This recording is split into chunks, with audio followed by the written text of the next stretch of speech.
Boom. What's the score? It is now 11-3, back-to-back homers. Oh, what do you got? There's no tension No, now there. it's 12-3. Oh my God, three homers in a row? Oh my God, what is Well, happening? I'm glad your team's having a good start to the season. Oh my God. You and Justin's team are both doing well. Show titles.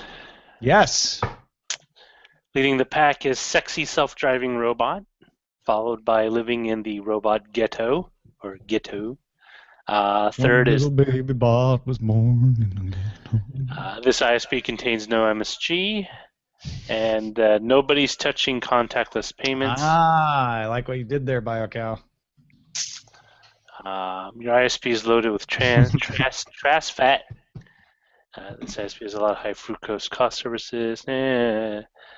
Unblock those sandy passages. That's not very googly. Veronica goes hobo. I don't get that one. Because you were without your wallet. You were Oh. Cash is still king with dollar signs for all the S's. Mm-hmm. From Shane. POS systems. Help the tech muggles.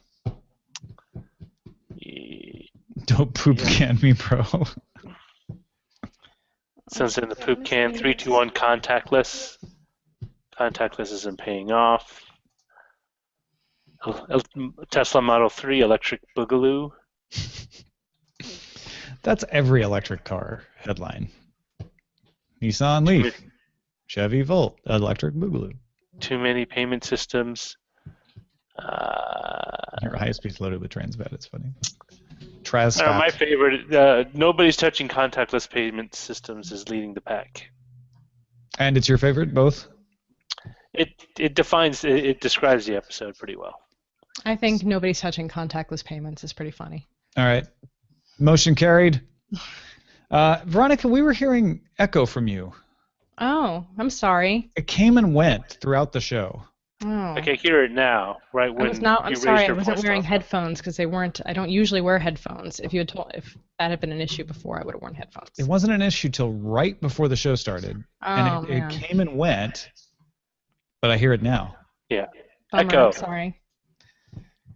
Apologize. I used to work with someone who would get mad at me when I didn't wear headphones. So I learned. It me.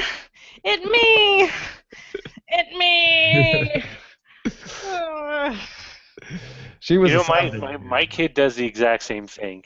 She'll put her hands on her head. She'll do this like, oh, and I don't know why she does it. If she's stretching or she's actually kind of upset. You should meet her sometime. I have met her. Oh, you're mean.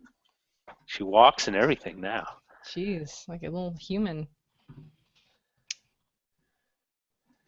Well, another good show, Veronica. Thank you. Good chatty. I mean, I am still a cash person. I'm an old guy. I also don't trust. I try to avoid using my credit card if possible, because I do it for two reasons. The minor reason is I'm slightly paranoid about just having a paper trail of where I've been, but more importantly for me, it just helps control my spending. Yeah. I gotcha. All right, I'm going to go listen to this game. Can I go? Okay. Yes, go watch your Giants win the game that they've already won with all their... Take your echoey audio with you, too. I will. Goodbye. I promise I'll wear headphones next time. Bye. Thanks, Steve. Good stuff. Thanks. Bye. Now she's off. Yes. Now we can say what we really thought, which is that it was very insightful and an enjoyable conversation. Yeah. That's literally what I thought. It spawns a number of larger questions. Probably not fit for the show, but like, is cash going the way of the dodo? Like a host of other.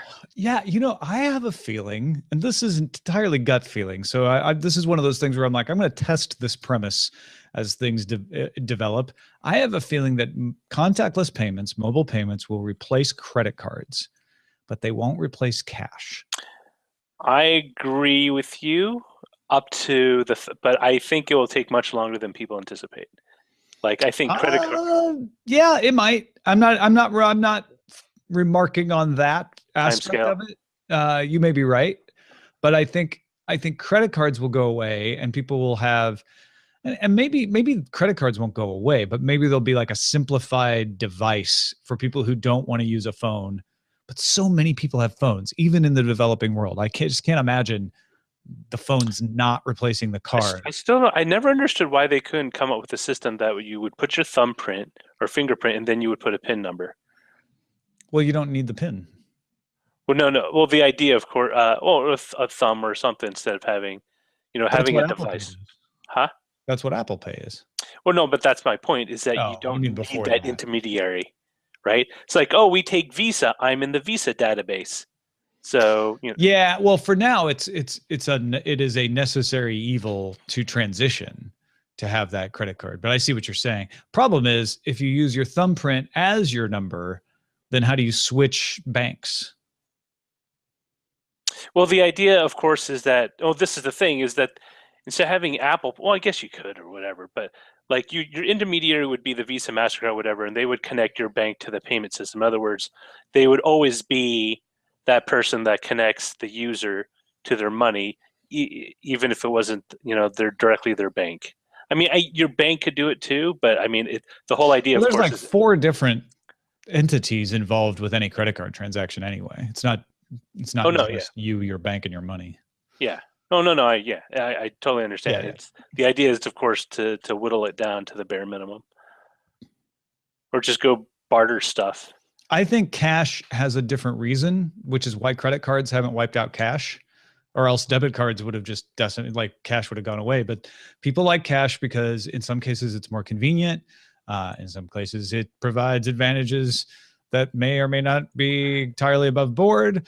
And it's a different way of transacting because it's a physical item that you can see and count versus relying on a third party to verify your transaction. And those are just 2 different systems. That's why I hypothesize. I'm not predicting necessarily, but I hypothesize that because they're 2 different systems, cash will stick around, maybe not forever, but for a long, long time, long after the actual card, the credit card just goes away because everybody's got a device that has that ability on it.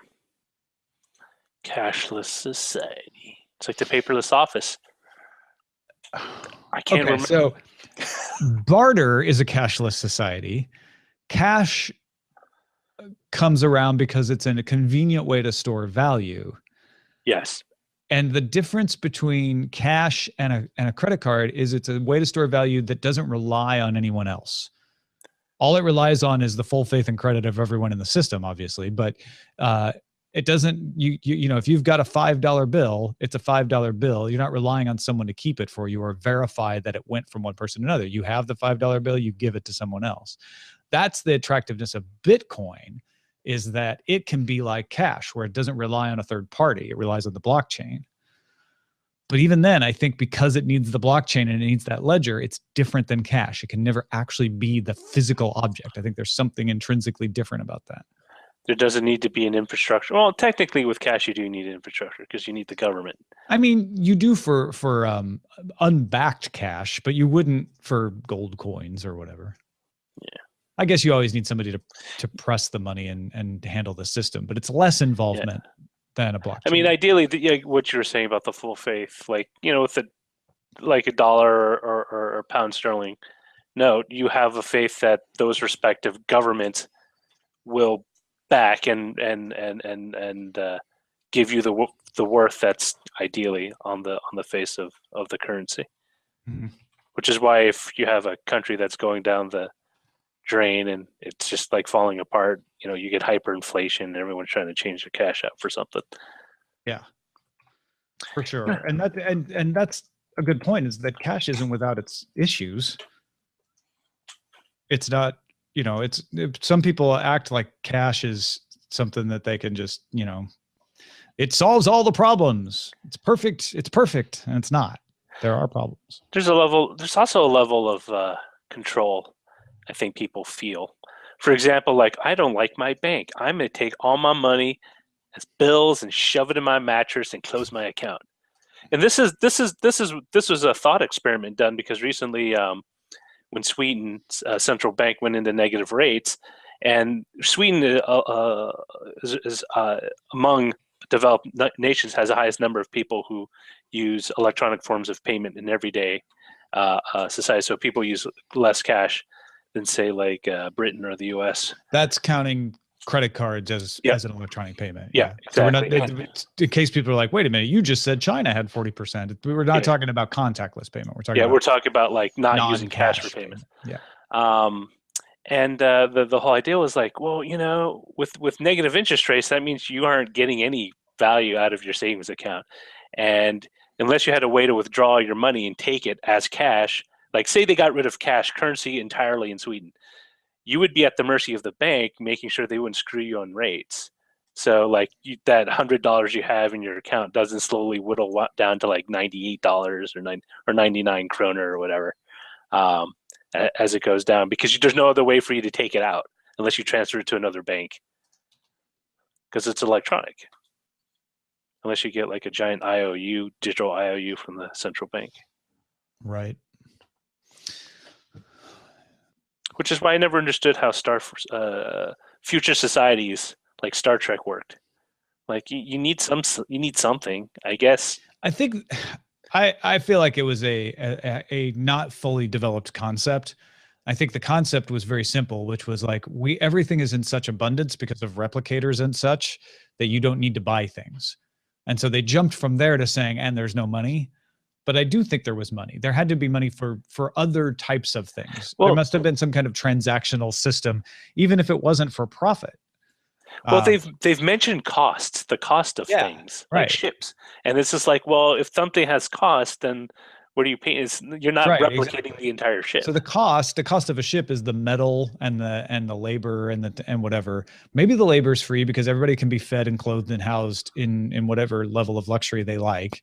But the cost of the metal still is there. Like you have to take metal from somewhere and make it into a ship, and then that's metal that you can't use for something else. Right. That is a cost. Everyone mentions gold-pressed latinum, but the way I understood gold-pressed latinum was it was a medium exchange of outside of the Federation. If you're going to trade with the Ferengi medium of exchange, with the Ferengi or with like Romulans or the Klingons, that's what you would pay them with. That was a currency, but it wasn't something that you needed to use in the Federation. I wonder if you could just replicate your way out of like, oh man, I need to pay this guy back. I need to replicate some gold bars. Well, you know what? I mean, our conversation really didn't go there, I guess, but I'm a little disappointed we didn't bring up M-Pesa and the fact that, because one criticism is like, not everybody can get a credit card. And this isn't about credit cards. This is about electronic contactless payments. And M-Pesa is one of the first contactless payment systems. So Shane was pointing out very rightly that low-income folks find bank and credit card systems very difficult, and that is very true. But there are systems that allow for cash transactions through electronic means at low fees, like M-Pesa. Totally replicate gold bars. Oh yeah, Harry Mudd traded with Jewel. Why would jewels have any value in the future? Like jewels don't really have any value now. Overall, like especially precious stones. Precious stones, things like diamonds, have a horrible rate of return. Like, say you pay $1,000 on an awesome rock for your wife, or something like that. I guarantee you, in 50 years, that value of that diamond will go down. It just doesn't. Gold goes up and down, silver goes up and down, but diamonds, precious gems, they all go down the can with time. So don't invest in diamonds. I mean, if you need to do the marriage proposal, yeah, I understand that. But then that's just an act of good faith.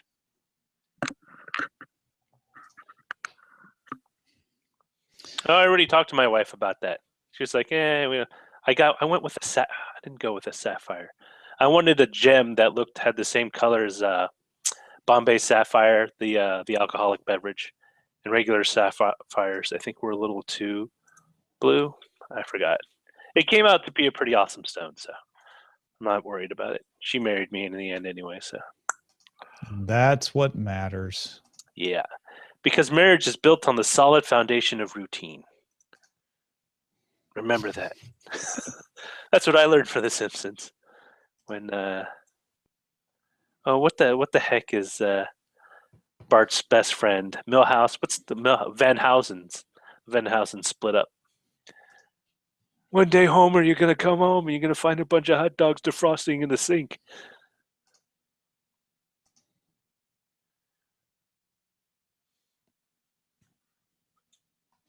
Oh yeah, I see now that you were only telling me in the Slack about the echoey audio. That you should put stuff like that in the general or the daily, I guess, maybe the daily, so that everybody can see it, because I was hearing it too. And so if I knew you were hearing it, and also when you hear it, the person you don't hear the echo on is usually the person that's causing the echo. Yeah, that's what I thought. So yeah.